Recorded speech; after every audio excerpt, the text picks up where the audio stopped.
आज हम बहुत इंटरेस्टिंग टॉपिक डिस्कस करने जा रहे हैं, जिसमें हम आज डिस्कस करेंगे कि centre of gravity, centre of mass और सेंट्रॉइड, ये तीनों में क्या डिफरेंस है। क्या ये तीनों चीजें एक हैं या तीनों में कोई डिफरेंस है। इस चीज को आज समझने के लिए मैं यहाँ पे आपको कुछ प्रैक्टिकल डिमोन्स्ट्रेशन भी करके दिखाऊंगा, और उसके बाद मैं आपको इस लेक्चर को जब आगे बढ़ाऊंगा तब मैं आपको कुछ फिगर्स भी बना के दिखाऊंगा, जैसा कि मैं लेक्चर्स में पढ़ाता हूँ। तो पूरा देखने के लिए कि क्या ये तीनों चीजें डिफरेंट हैं या तीनों चीजें एक हैं, या फिर अगर एक है तो वो किस सिचुएशन में एक होंगी, या फिर डिफरेंट है तो किस सिचुएशन में डिफरेंट होगी, और फिजिकली ये किस चीज को रिप्रेजेंट करती है। इन तीनों चीजों को समझने के लिए बने रहिए हमारे साथ एकदम आखिरी तक, ठीक है।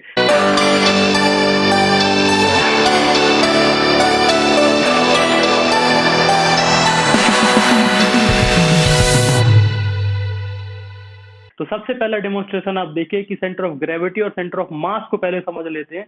जब हम सेंटर ऑफ ग्रेविटी और सेंटर ऑफ मास को समझ लेंगे, उसके बाद मैं आपको बताऊंगा सेंट्रॉइड क्या होता है और उनका फिजिकल सिग्निफिकेंस क्या है, वो आपको कहाँ पे देखने को मिलेगा।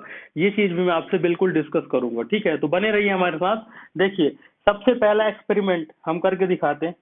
इसको यहाँ पे होल्ड करो। ये हमारे पास इस तरीके का एक बोर्ड है ना। तो देखिए, अगर हम इसको, मैंने 3 पॉइंट यहाँ पे मार्क किए हैं, एक point number A, point number B and point C. जब हम तीनों पॉइंट पे इसको डिफरेंट डिफरेंट पॉइंट्स पे इसको एकदम फ्रीली हैंग करेंगे। लो सुब इसको हैंग करो थोड़ा। जब इसको हम हैंग करते हैं, एकदम फ्रीली हैंग करना, इस पे कोई जोर मत देना, मतलब अगर ये हिलना चाहता है तो हिल के ये एकदम रुक जाए, ठीक है। तो आप देखिए कि जब जब यहाँ से इसको हिंज किया गया है, तो ये वर्टिकल जो लाइन है ये एकदम डाउनवर्ड है, डाउन एकदम सीधा वर्टिकल है, सीधा, ठीक है।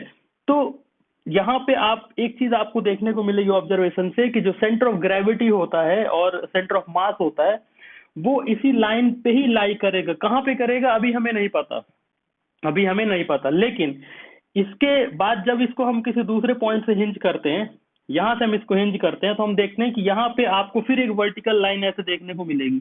ये जो वर्टिकल लाइन है, ये जहां पे उस लाइन को कट करती है, जहां पे ये बड़ा सा ग्रीन कलर का डॉट आपको दिख रहा होगा, उस पॉइंट को हम बोलते हैं सेंटर ऑफ मास। उस पॉइंट को हम बोलते हैं सेंटर ऑफ मास, या फिर हम उसी पॉइंट को बोलते हैं सेंटर ऑफ ग्रेविटी, ठीक है।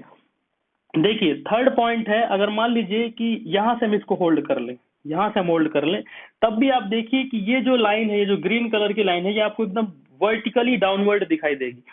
तो ये जो तीनों लाइन जहां पे आपस में मीट करती हैं, उस पॉइंट को हम क्या बोलते हैं, सेंटर ऑफ मास या सेंटर ऑफ ग्रेविटी। आप कहीं से भी इस बोर्ड को आप कहीं से भी हिंज करिए, आप चाहे यहाँ से हिंज क्यों ना हिंज करें, जो वर्टिकल लाइन होगी वो यहीं से पास होगी, इस डॉट से ही पास होगी, ठीक है। और इसका दूसरा सबसे बड़ा जो प्रैक्टिकल एग्जाम्पल है वो ये है कि ये जो डॉट मिलता है, ये जो हमें डॉट मिला है, इस डॉट को अगर हम यहाँ पे ऐसे बैलेंस करना चाहें, तो मैं अपनी जो उंगली है उस डॉट पे रख के ही उसको फिजिकली मैं यहाँ पे मतलब बैलेंस कर सकता हूँ।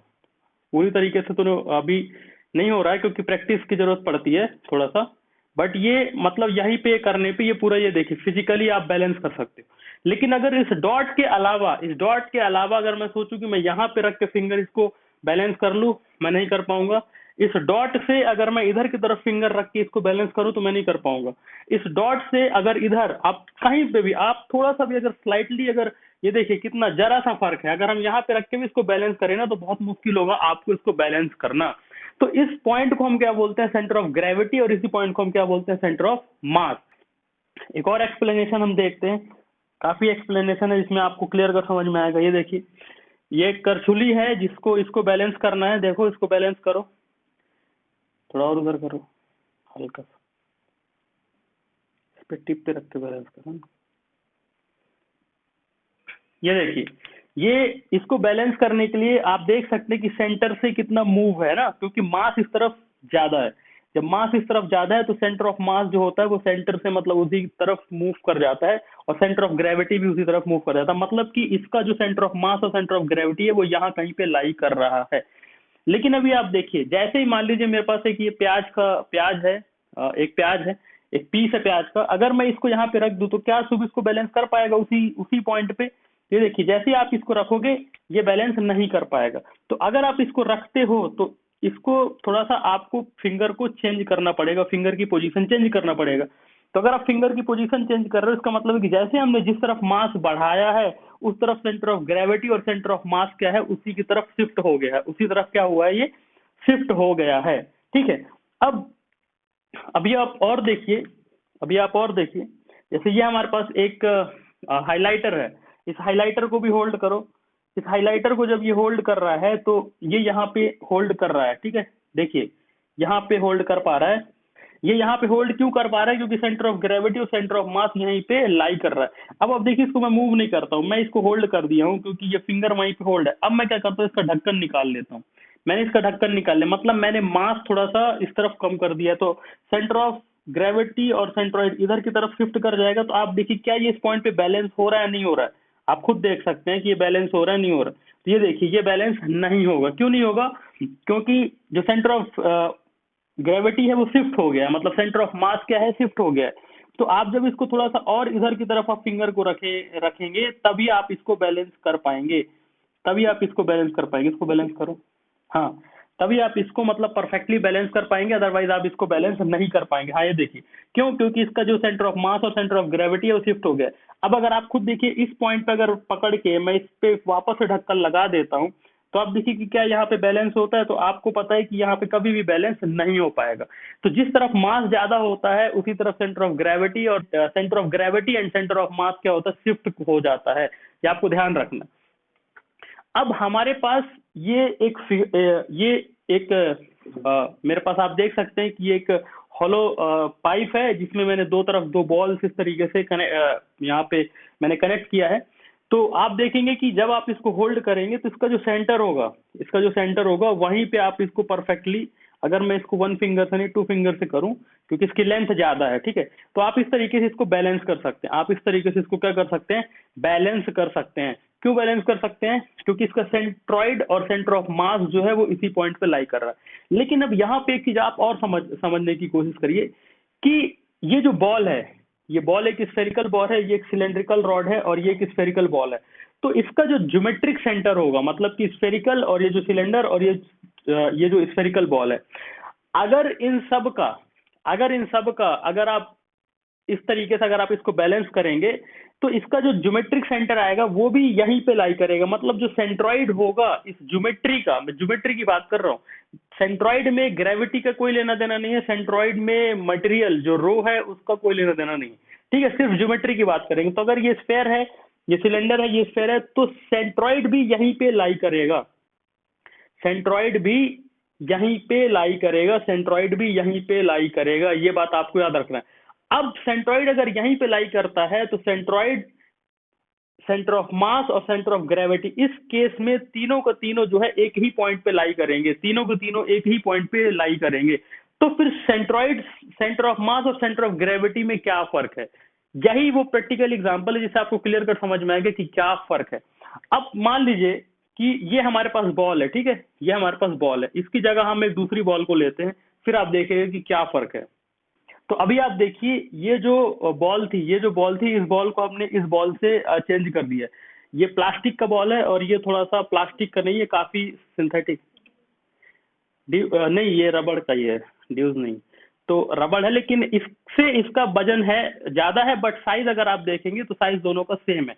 मैं आपको यहाँ पे सिर्फ ये बताना चाहता हूँ कि जैसे ही मैंने इस भारी बॉल को रखा है तो अब मैं अगर इसको इस पॉइंट पे बैलेंस भी करना चाहूँ तो मैं नहीं कर पाऊंगा, क्योंकि इधर की तरफ वजन बहुत ज्यादा है। तो मैं यहाँ पे भी बैलेंस करना चाहूँ लगभग तो मैं नहीं कर पाऊंगा, है ना। थोड़ा सा ये जब वायर टाइट होगा तो आपको पता चलेगा कि आप लगभग जो इसका सेंट्रॉइड है वो काफी ज्यादा मतलब इसका वेट है। तो यहाँ कहीं रखने पर ही अगर ये सही से सेट होगा तो यहाँ कहीं पे उंगली जब आप रखोगे तभी जाके वो क्या होगा, बैलेंस हो पाएगा, मतलब यहाँ कहीं पे। तो मेरे को सिर्फ ये समझाना है कि अगर आपने इधर की तरफ मास चेंज किया, अगर आपने इधर की तरफ इसका मास चेंज किया, लो सुबह ऐसे पकड़ो, थोड़ा इसको ऐसे पकड़ना है।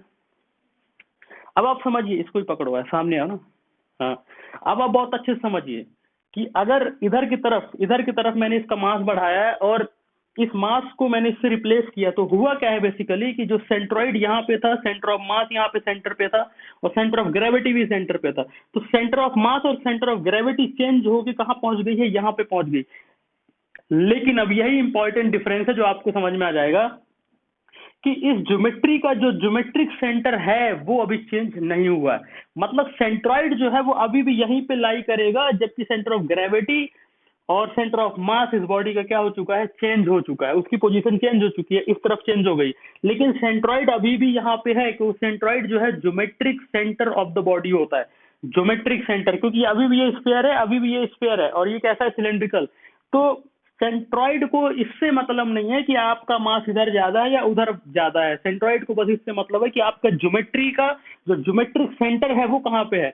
तो यहाँ पे इसका ज्योमेट्रिक सेंटर आएगा, मतलब यहाँ पे सेंट्रॉइड ऑफ वॉल्यूम जो है वो यहाँ पे ही होगा, मतलब कि इसके सेंटर पे होगा, वो कहीं भी शिफ्ट नहीं होगा। यही बेसिक डिफरेंट है centroid, centre of mass and centre of gravity में। तो सेंटर ऑफ ग्रेविटी और सेंटर ऑफ मास जो है वो अभी आपको उसमें जो डिफरेंस अभी नहीं समझ में आया होगा। क्यों? क्योंकि अभी हमने डेंसिटी को वेरी करवाया है, मतलब मैंने क्या किया है कि सिर्फ डेंसिटी वेरी करा है, क्योंकि ये जो दूसरी बॉल लगा दी तो उधर का डेंसिटी में मैंने डिफरेंस क्रिएट कर दिया, जिसकी वजह से सेंटर ऑफ मास और सेंटर ऑफ ग्रेविटी चेंज हो गए, लेकिन सेंट्रॉइड की पोजीशन चेंज नहीं हुई है, क्योंकि मैंने ज्योमेट्री में कोई भी छेड़छाड़ नहीं किया। यहाँ पे मैंने ज्योमेट्री में कोई भी छेड़छाड़ नहीं किया है, इस वजह से सेंट्रॉइड शिफ्ट नहीं हुआ है। लेकिन सेंटर ऑफ मास और सेंटर ऑफ ग्रेविटी जो है वो शिफ्ट हो गया आपका। जब मैं ग्रेविटेशनल फील्ड पे छेड़छाड़ करूंगा, जब ध्यान से सुनिए, जब मैं ग्रेविटेशनल फील्ड पे छेड़छाड़ करूंगा तो सेंटर ऑफ मास और सेंटर ऑफ ग्रेविटी के बीच में डिफरेंस क्रिएट हो जाएगा। जब मैं ग्रेविटेशनल फील्ड में डिफरेंस क्रिएट करूंगा तब जाके वहां पे आपको डिफरेंस मिल जाएगा सेंटर ऑफ ग्रेविटी और सेंटर ऑफ मास में, क्योंकि जब ग्रेविटेशनल फील्ड जो है वो यूनिफॉर्म नहीं है अगर, और पैरेलल इन नेचर नहीं है, उस बॉडी पे एक्ट जो कर रहा है पैरेलल इन नेचर नहीं है, तभी आपका सेंटर ऑफ ग्रेविटी और सेंटर ऑफ मास क्या हो जाएगा, चेंज हो जाएगा। लेकिन सेंटर ऑफ मास जो एक बार फिक्स हो गया, जैसे इसका सेंटर ऑफ मास जैसे यहाँ पे फिक्स है, तो आप इसको चाहे ऐसा रखिए, चाहे ऐसा रखिए, चाहे किसी भी पोजीशन में रखिए, सेंटर ऑफ मास कभी भी चेंज नहीं होगा। सेंटर ऑफ मास चेंज नहीं होगा, ये आप ध्यान रखिएगा, सेंटर ऑफ मास कभी भी चेंज नहीं होता है, ठीक है। और सेंट्रॉइड जो है उसको तो सिर्फ ज्योमेट्री से लेना देना है, तो वो भी कभी चेंज नहीं होगा। सेंटर ऑफ मास को सिर्फ मास किस तरीके से डिस्ट्रीब्यूटेड है उस सिस्टम में, उससे लेना देना है, उसको ग्रेविटेशनल फील्ड से कुछ भी लेना देना नहीं है। और जो सेंटर ऑफ ग्रेविटी है उसको ग्रेविटेशनल फील्ड से लेना देना है। तो जब तक आप ग्रेविटेशनल फील्ड में चेंज नहीं लाते हो, जब तक आप हाँ ग्रेविटेशनल फील्ड में चेंज नहीं लाते हो, जब तक वो नॉन यूनिफॉर्म इन नेचर नहीं हो जाता, तब तक आपका सेंटर ऑफ मास और सेंटर ऑफ ग्रेविटी जो है प्रैक्टिकली एक ही पॉइंट पे मिलेगा। तो देखिए अभी जो हमने प्रैक्टिकली डिफरेंस देखा है उसी को हम आगे बढ़ाते हैं। जैसा कि मैंने आपसे प्रॉमिस किया था कि मैं आपको ये भी बताऊंगा कि practically centre of gravity, centre of mass और सेंट्रॉइड का कहाँ पे यूज होता है ना। तो जैसे सेंटर ऑफ ग्रेविटी का जो यूज है वो स्टेबिलिटी के लिए हम करते हैं। सेंटर ऑफ मास जो होता है वो जब डायनेमिक्स में जब मास मूव करता है, रोटेट करता है, तो वहां पे हम डायनेमिक्स में सेंटर ऑफ मास के कॉन्सेप्ट को यूज करते हैं। और ये जो सेंट्रॉइड है, ये जो सेंट्रॉइड है, इसको जब आप मैकेनिक्स ऑफ मटेरियल पढ़ोगे तो आप देखोगे कि बीम में जो उसका जो क्रॉस सेक्शन एरिया है, क्रॉस सेक्शनल एरिया जब डिफरेंट डिफरेंट तरीके का होता है तो वहां पे जो शेयर स्ट्रेस का जो डिस्ट्रीब्यूशन है वो चेंज हो जाता है, ठीक है। तो आपको ये चीज क्लियर कर समझ में आ गई है कि जो सेंटर ऑफ ग्रेविटी है वो एक ऐसा पॉइंट होता है, जैसे कि ये पेन है मेरे पास, जैसे यहाँ पे मैं इसको यहाँ पे ऐसे होल्ड करके बैलेंस कर सकता हूँ, तो जहाँ पे मैं इस बॉडी के पूरे वेट को कंसंट्रेटेड मान सकता हूँ उस पॉइंट को हम बोलते हैं सेंटर ऑफ ग्रेविटी, ठीक है। और जहाँ पे इस बॉडी के पूरे मास को मैं कंसंट्रेटेड मान सकता हूँ उस पॉइंट को हम बोलते हैं सेंटर ऑफ मास। और सेंट्रॉइड जो होता है उसमें इसका मैटर से लेना देना नहीं है ना। और इस पे जो ग्रेविटेशनल फील्ड है उससे भी कुछ भी लेना देना नहीं है, वो तो सिर्फ सेंट्रॉइड ये कहता है कि इसकी जो ज्योमेट्री है, इसकी जो ज्योमेट्री है उसका ज्योमेट्रिक सेंटर वाला जो पॉइंट होता है उसको हम क्या बोलते हैं, सेंट्रॉइड बोलते हैं। ये बहुत ही बेसिक डिफरेंस है, ठीक है, तीनों में। और तीनों में यही डिफरेंस है। लेकिन जब मैं एक ही कोई मटेरियल ले लेता हूँ जिसकी डेंसिटी सेम है, वो यूनिफॉर्म है ना, थ्रू आउट क्रॉस सेक्शन उसका यूनिफॉर्म है, और उसका जो ग्रेविटेशनल फील्ड है वो भी यूनिफॉर्म है, और जो फोर्सेस, जो ग्रेविटेशनल फोर्सेस हैं उस बॉडी में एक एक पार्टिकल्स में वो आपस में कैसे पैरेलल है।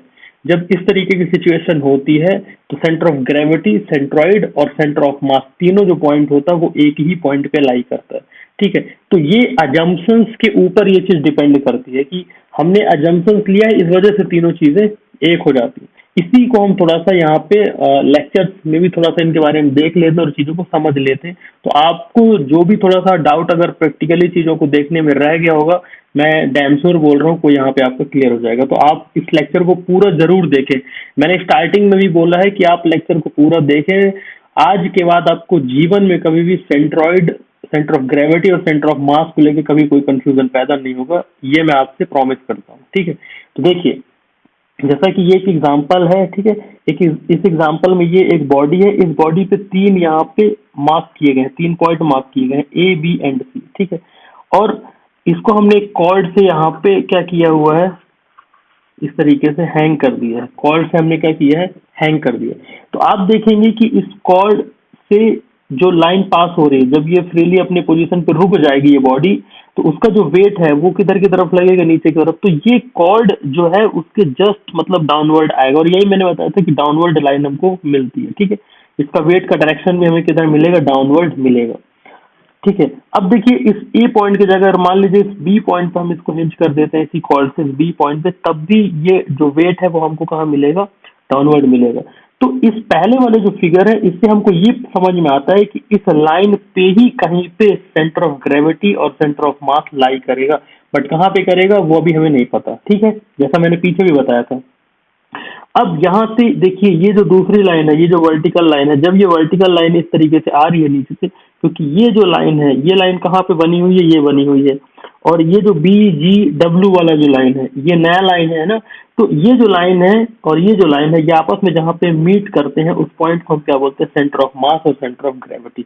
तो this ji is nothing but centre of mass और centre of gravity. This is the centre of gravity. ठीक है, और अब जब आप सी पॉइंट पे भी आप रखें तो सी पॉइंट भी, सी पॉइंट पे ये जो कॉर्ड है, कॉर्ड से जो वर्टिकली डाउनवर्ड लाइन होगी वो भी इसी जी से पास होगी। तो इसी को हम क्या बोलते हैं, सेंटर ऑफ मास बोलते हैं, और इसी को हम क्या बोलते हैं, सेंटर ऑफ ग्रेविटी भी बोलते हैं। तो इस तरीके से centre of gravity and centre of मास जो है वो डिफाइन किया गया है।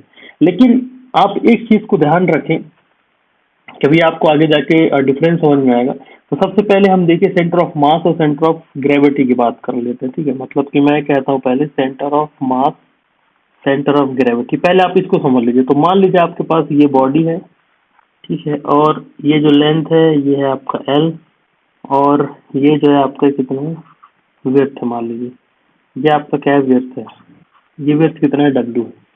आप इस फिगर को जब ध्यान से देखेंगे तो आप इस फिगर को, क्योंकि इस फिगर में क्या है ना कि अभी हम क्या ले लेते हैं कि ये कैसा मटेरियल है, ये होमोजीनियस है, होमोजीनियस मटेरियल है। अगर ये होमोजीनियस मटेरियल है तो आप इस वेट को, इसी फिगर को अगर हम इस तरीके से ले लें, मान लीजिए मैं एक रफली बना लेता हूँ कि ये वो फिगर है ना, ये लेंथ एल है। तो इसके सेंटर में अगर हम यहाँ पे इस तरीके का एक सपोर्ट लगा दें तो हम इसको क्या कर सकते हैं, बैलेंस कर सकते हैं। अगर हम इसको बैलेंस कर सकते हैं तो हमको पता है कि इसी लाइन पे यहाँ पे centroid, centre of mass, sorry centre of mass and centre of gravity जो है वो यहाँ पे क्या करेगा, लाई करेगा, और कहाँ पे लाई करेगा, L/2 एंड L/2 डिस्टेंस में। ठीक है, तो इसका मतलब ये हुआ कि जब आप इधर की तरफ देखेंगे, मतलब इस सेक्शन के जब आप इधर लेफ्ट में देखेंगे और इस सेक्शन के आप राइट में देखेंगे तो आपको यहाँ कुछ मास दिखाई दे रहा है, ये मास है ना। और जब आप इधर राइट साइड में देखेंगे तब भी आपको यहाँ पे क्या दिखाई दे रहा है, कुछ मास दिखाई दे रहा है। वो कम ज्यादा हो उससे फर्क नहीं पड़ता, क्योंकि अभी ये तो क्या है, यूनिफॉर्म फिगर, इसलिए आपको इक्वल इक्वल अमाउंट मिलेगा। लेकिन जब आप इधर वाला जो मास है इसका भी आप सेंटर ऑफ मास निकालेंगे, और इधर जो फिगर है इसका भी आप सेंटर ऑफ मास निकालेंगे, तो मास इनटू दिस डिस्टेंस, ये जो परपेंडिकुलर डिस्टेंस है, and mass into this distance, इन मास का, दोनों मास का जब आप इस सेक्शन के वक्त मोमेंट लिखेंगे तो वो मोमेंट आपको कैसा मिलेगा, जीरो मिलेगा। टोटल मोमेंट कैसा मिलेगा, जीरो, क्योंकि ये इसका मोमेंट ऐसा मिलेगा और इसका मोमेंट ऐसा मिलेगा, मतलब इस सेक्शन पे जो मोमेंट की वैल्यू मिलेगी वो कैसी मिलेगी, जीरो मिलेगी। क्लियर है? इसी तरीके से समझिए आप, इसी तरीके से आप समझिए इस चीज को, और कि मान लीजिए कि इसी फिगर में यहाँ पे अब हम क्या करें, कोई डब्ल्यू वेट हैंग कर दें। हमने क्या किया, कोई डब्ल्यू वेट लगा दिया। तो अभी पिछले वाले केस के लिए ये जो पॉइंट था, यहीं पे आपका क्या मिल रहा था, centre of mass and centre of gravity. अभी हम सेंट्रॉइड की बात बाद में करते हैं, ठीक है। तो इसका मतलब है कि अगर आप इसके हाफ हाफ से अगर देखें, है ना, हाफ से अगर आप देखें इस तरीके से सेंटर से, तो ये जो सेंटर में पॉइंट है, ये आपको पॉइंट जो है, यही पॉइंट कहलाएगा आपका क्या, centre of mass and centre of gravity.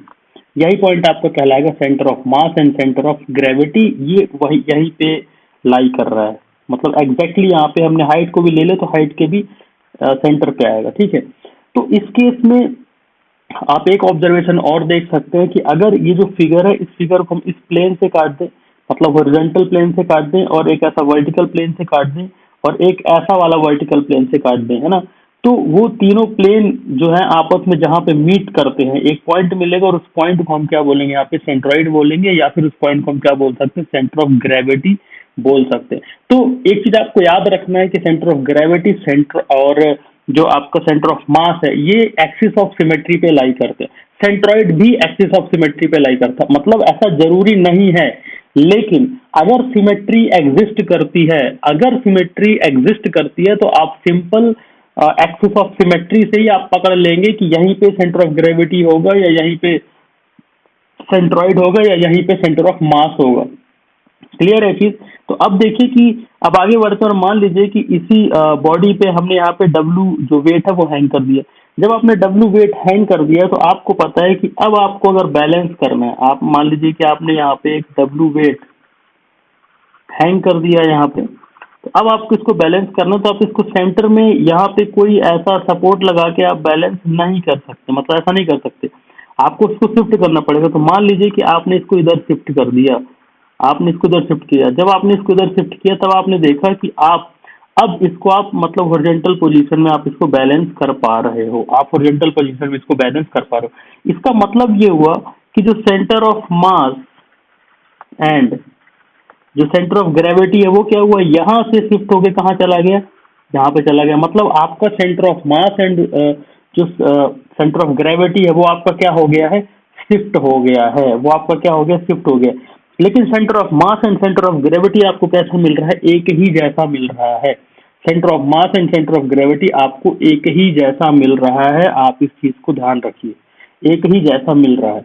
अब आप एक चीज और समझिए कि ये जो फिगर है, ये जो फिगर है, इसी फिगर को अगर हम देखें, तो इसी फिगर में ये जो ज्योमेट्री है कि आपको इधर रेक्टेंगल दिख रहा है, ऊपर भी रेक्टेंगल, हर तरफ रेक्टेंगल दिख रहे हैं, तो यहीं पे आपको एक और चीज मिलेगा जिसको हम बोलते हैं सेंट्रॉइड, जिसको हम क्या बोलते हैं, सेंट्रॉइड। मतलब ये जो होता है, ये होता है ज्योमेट्रिक सेंटर, इसको ज्योमेट्रिक सेंटर भी बोलते हैं, geometric geometric centre.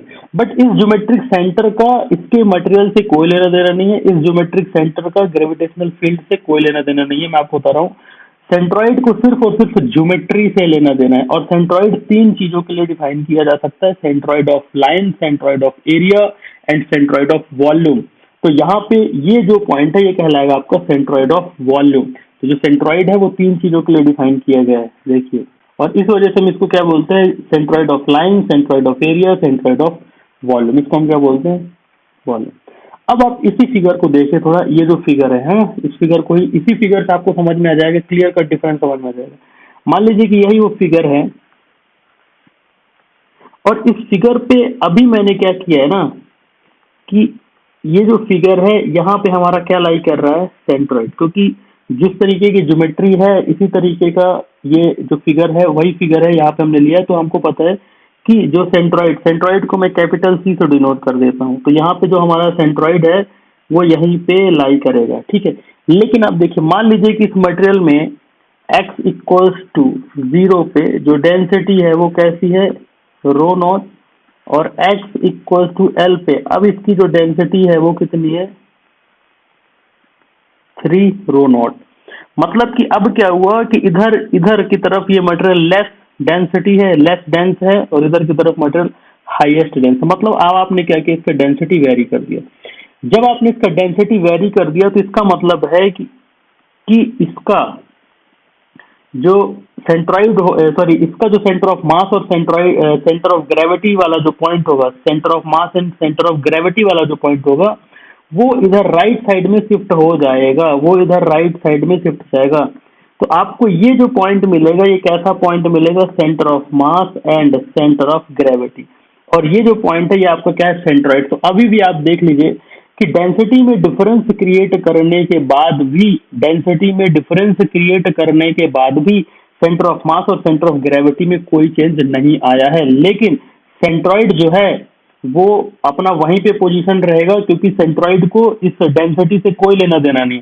Centroid has no business with this material और विद दिस रो, ठीक है। तो सेंट्रॉइड को फर्क नहीं पड़ता, क्योंकि सेंट्रॉइड के लिए तो अभी भी क्या है? ज्योमेट्री यही है। अगर ज्योमेट्री यही है तो सेंट्रॉइड कभी भी यहाँ से शिफ्ट नहीं होगा। अब ये जो पोजीशन है, ये नई पोजीशन हमको मिल गई centre of mass and centre of gravity की। क्यों मिली? क्योंकि जो डेंसिटी में फर्क है, क्योंकि यहाँ पे डेंसिटी अलग है और यहाँ पे डेंसिटी अलग है। यहाँ पे डेंसिटी कम है, यहाँ पे मटेरियल लेस डेंस है, यहाँ पे मटेरियल ज्यादा डेंस है। इस वजह से इसका क्या हुआ कि जो सेंटर ऑफ मास और सेंटर ऑफ ग्रेविटी है वो यहाँ से शिफ्ट होके कहाँ पहुंच गया? यहाँ पहुंच गया। मतलब यहाँ से शिफ्ट होके इधर की तरफ आ गया, इधर की तरफ आ गया, शिफ्ट हो गया वो।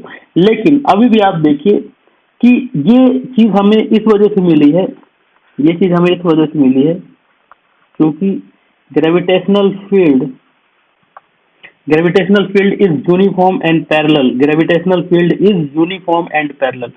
अगर gravitational field is uniform and parallel तो आपको centre of mass and centre of gravity उसी पॉइंट पे मिलेगा, उसी पॉइंट पे मिलेगा। अब इसी एग्जांपल को और आगे ले चलते हैं तो आपको क्लियर कट डिफरेंस पता चल जाएगा कि मान लीजिए कि ये वही फिगर है ना, जिसका मैंने सिर्फ फ्रंट का व्यू बनाया है। तो आपको पता है कि इसके सेंटर पे हमें क्या मिल रहा है? यहाँ पे सेंट्रॉइड मिल रहा है। यहाँ पे हमें क्या मिल रहा है? सेंटर ऑफ मास मिल रहा है, ठीक है। क्योंकि यहाँ पे जो डेंसिटी है x equal to 0, x equal to L, यहाँ पे रो का वैल्यू है रो नॉट और यहाँ पे रो का वैल्यू है 3 रो नॉट। क्लियर है? अब देखिए इस केस में हम क्या कर रहे हैं कि अब हम क्या करेंगे कि ग्रेविटेशनल फील्ड को थोड़ा सा चेंज कर देंगे। ग्रेविटेशनल फील्ड को हम यहाँ से चेंज कर देंगे। बट अभी मैं आपको बता रहा हूँ कि ये बैलेंस हमने इसी तरह के से किया है। मतलब सेंटर ऑफ मास को भी हमने वैसे ही निकाला जैसा अभी हमने सेंटर ऑफ ग्रेविटी को निकाला। लेकिन आप एक चीज याद रखिएगा, यहाँ पे मोमेंट मैंने किस चीज का बैलेंस किया था? मास का। यहाँ पे मोमेंट मैंने मास का बैलेंस किया था। ग्रेविटी के केस में मुझे मोमेंट ऑफ फोर्स यहाँ पे बैलेंस करना पड़ेगा, ठीक है। मोमेंट ऑफ फोर्स मुझे बैलेंस करना पड़ेगा, आप याद रखिएगा। क्योंकि यहाँ पे वेट है और ये जो डिस्टेंस है, ये जो डिस्टेंस है, इसी तरीके से ये जो टोटल जो वेट होगा उसका वेट यही पे लाई करेगा। अगर हम सिंगल इसको देखें, इसका अगर इंडिविजुअल इसका हम सीरीज देखें तो यहाँ कहीं लाई करेगा, है ना, सबको पता है। तो यहाँ पे इसका जो वेट आएगा उसको मैं इस डिस्टेंस से मल्टीप्लाई करूंगा तो force into this displacement, force into this displacement और डिस्टेंस, ये आपस में जो मूवमेंट होगा, फोर्स का जो मूवमेंट होगा, वेट का जो मूवमेंट होगा, वो आपको कैसा मिलेगा? इक्वल मिलेगा। मतलब इस सेक्शन पे जो मूवमेंट मिलेगा वो कैसा मिलेगा? 0 मिलेगा। ये चीज है। तो यहाँ पे हमने वेट को बैलेंस किया। इसलिए मैंने बोला था कि सेंटर ऑफ ग्रेविटी वो पॉइंट होता है जहाँ पे हम होल वेट को कंसंट्रेटेड मान सकते हैं। तो ये इसका इंडिविजुअल सेंटर ऑफ ग्रेविटी है, but this is a overall centre of gravity. Clear है? ये चीज आप ध्यान रखिएगा। तो यहाँ पे आप देखिए कि जब आप यहाँ पे इसके डेंसिटी को आपने चेंज कर दिया, जब आपने डेंसिटी को चेंज कर दिया तो सेंटर ऑफ मास यहाँ पे मिल गया। लेकिन आप एक चीज याद रखिए कि अगर आप इस बॉडी की पोजीशन चाहे आप ऐसी रख दें, चाहे आप इसको वर्टिकल खड़ा कर दें, चाहे आप कैसा भी कर दें, मतलब कि मेरे कहने का मतलब सिर्फ इतना है कि ये जो सेंट्रॉइड और सेंटर ऑफ मास है ना, ये जो सेंट्रॉइड और सेंटर ऑफ मास कभी भी चेंज नहीं होगा। तो सेंट्रॉइड तो ज्योमेट्रिक प्रॉपर्टी, ज्योमेट्रिक सेंटर को रिप्रेजेंट करता है, ठीक है। सेंटर ऑफ मास जो है वो इस चीज को रिप्रेजेंट करता है कि उस बॉडी का मास जो है वो किस तरीके से डिस्ट्रीब्यूटेड है, उस बॉडी का जो मास है वो किस तरीके से डिस्ट्रीब्यूटेड है उसके चारों तरफ उस पॉइंट के, उस चीज को रिप्रेजेंट करता है सेंटर ऑफ मास, ठीक है। और अब हम सेंटर ऑफ ग्रेविटी की बात करते हैं। तो मान लीजिए कि इस एग्जाम्पल में हम ऐसा मान लेते हैं कि G is non uniform gravitational field, gravitational field, non uniform gravitational field. मान लीजिए कि ये जो वैल्यू है इधर की तरफ कम है और इधर की तरफ, यहाँ मतलब ये जो वैल्यू काफी ज्यादा है और इधर की तरफ मतलब काफी कम है। मान लीजिए इस तरीके का कुछ वेरिएशन है जी का, कम है ज़्यादा है, कम है ज़्यादा, कम है ज़्यादा, मतलब this ji is non uniform, this ji is non uniform, ठीक है। पैरेलल है बट नॉन यूनिफॉर्म, आप समझ लीजिए कि नॉन यूनिफॉर्म मतलब एक जैसी वैल्यू नहीं है। अगर इसकी वैल्यू एक जैसी नहीं तो आपको पता है कि अब कुछ ऐसा, अगर आप इसको बैलेंस करना चाहें, क्योंकि ये क्या देगा, ये ग्रेविटेशनल, जब आप मास इंटू जी करेंगे तो आपको फोर्स मिलेगा, एम इंटू जी करेंगे तो आपको फोर्स मिलेगा।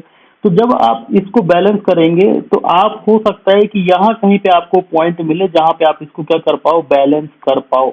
मतलब कि इधर का जो टोटल मास है इनटू दिस ग्रेविटेशनल फील्ड, इसका जब आप एवरेज लोगे या जब भी कैलकुलेशन करोगे एग्जैक्टली, तो हो सकता है कि इतने पॉइंट का ये जो ग्रेविटेशनल फील्ड है इसको आप मल्टीप्लाई करो तो जो फोर्स मिलेगा, फिर उसका जो यहाँ पे आप मोमेंट लिखोगे और ये जो फोर्स मिले, इधर जो मास मिल रहा है उसको जब आप जी से मल्टीप्लाई करोगे तो इधर फोर्स मिलेगा, उसको जब यहाँ से आप मल्टीप्लाई करोगे, है ना, क्योंकि उसका आपको इंडिविजुअल सीजी देखना पड़ेगा, उससे जब आप यहाँ पे मोमेंट लिखोगे तो आपको मोमेंट की वैल्यू क्या मिलेगी, जीरो।